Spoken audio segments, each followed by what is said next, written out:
ನಮಸ್ತೆ. ಸಮಸ್ತ ಶ್ರೀರಾಮ ಭಕ್ತರೆಲ್ಲರಿಗೂ ಮರ್ಯಾದ ಪುರುಷೋತ್ತಮ ಪಿತೃಪ ವಾಕ್ಯ ಪರಿಪಾಲನ ಮಹಾನ್ ಪುರುಷ ಶ್ರೀರಾಮ ದೇವರ ಹಬ್ಬವಾದ ಶ್ರೀರಾಮನವಮಿಯ ಶುಭಾಶಯಗಳು. ಸ್ನೇಹಿತರೆ, ತ್ರೇತಾಯುಗದಲ್ಲಿ ಹುಟ್ಟಿದ ಈ ಮಹಾನ್ ಪುರುಷ ಶ್ರೀರಾಮರ ಬಗ್ಗೆ ಎಷ್ಟು ಹೇಳಿದರೂ ಸಾಲದು. ಶ್ರೀರಾಮ ತಮ್ಮ ತಂದೆಯ ಒಂದೇ ಒಂದು ಮಾತಿಗೆ ಇಡೀ ರಾಜ್ಯವನ್ನೆಲ್ಲ ತೊರೆದು 14 ವರ್ಷ ವನವಾಸಕ್ಕೆ ಹೊರಟ ಮಹಾನ್ ಪುರುಷ ಶ್ರೀರಾಮ. ಮಹಾಪ್ರಭು ಶ್ರೀರಾಮರು ದೈವವೇ ಆಗಿದ್ದರೂ ಸಾಮಾನ್ಯ ಮಾನವನ ರೀತಿಯಲ್ಲಿ ಜೀವನ ಸಾಗಿಸಿದ್ದರು ಶ್ರೀರಾಮ ಪ್ರಭುಗಳು.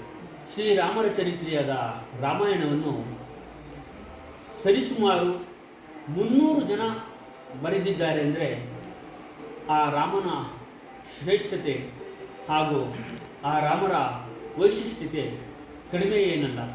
ಏಕೆಂದರೆ 300 ಜನ ರಾಮಾಯಣವನ್ನು ಬರೆದಿದ್ದಾರೆ ಅಂದರೆ ಆ ರಾಮನ ಮಹಿಮೆ ಎಂತಹದ್ದು ಅಂತ ಎಲ್ಲರಿಗೂ ಅರ್ಥವಾಗಬೇಕಾಗಿದೆ.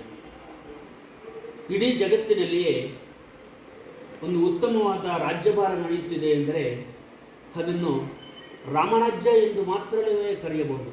ಯಾಕಂದರೆ ಇಡೀ ಜಗತ್ತಿನಲ್ಲಿ ಉತ್ತಮವಾದ ರಾಜ್ಯಭಾರದ ಪರಿಕಲ್ಪನೆ ಕೊಟ್ಟವರೇ ಮಹಾಪ್ರಭು ಶ್ರೀರಾಮರು.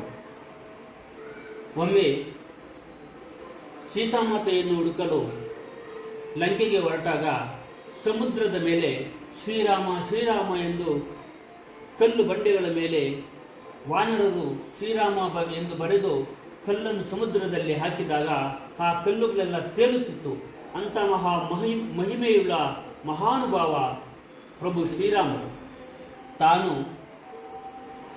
ಆ ಜನ್ಮದಲ್ಲಿ ಚಿರಂಜೀವಿಯಾಗದಿದ್ದರೂ ಸಹ ತನ್ನ ನಂಬಿದ, ತನಗೆ ಸಹಾಯ ಮಾಡಿದ, ತನಗೆ ಉಪಕಾರ ಮಾಡಿದ ಮಹಾನ್ ಭಕ್ತ ಹನುಮಂತ ದೇವರಿಗೆ ಚಿರಂಜೀವಿಯಾಗುವ ಒಂದು ಆಶೀರ್ವಾದ ಮಾಡಿದ ಮಹಾಪ್ರಭು ಶ್ರೀರಾಮ.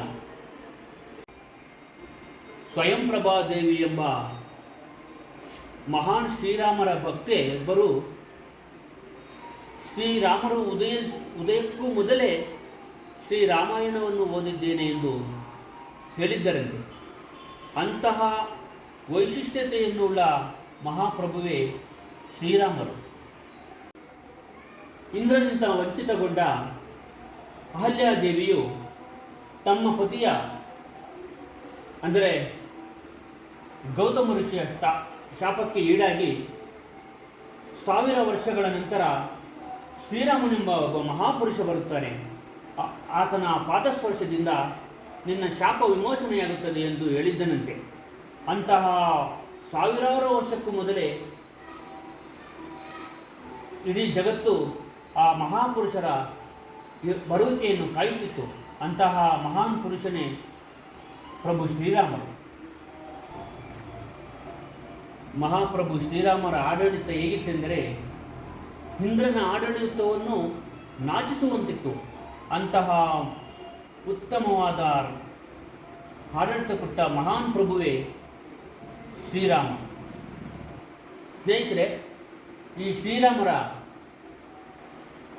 ವಿಶೇಷತೆಯುಳ್ಳ ಕೆಲವೊಂದು ನುಡಿಗಳುಳ್ಳ ಈ ಒಂದು ವಿಡಿಯೋ ಚಾನಲನ್ನು ತಾವು ಸಬ್ಸ್ಕ್ರೈಬ್ ಮಾಡ್ತಿರೋ ಇಲ್ವೋ ಗೊತ್ತಿಲ್ಲ.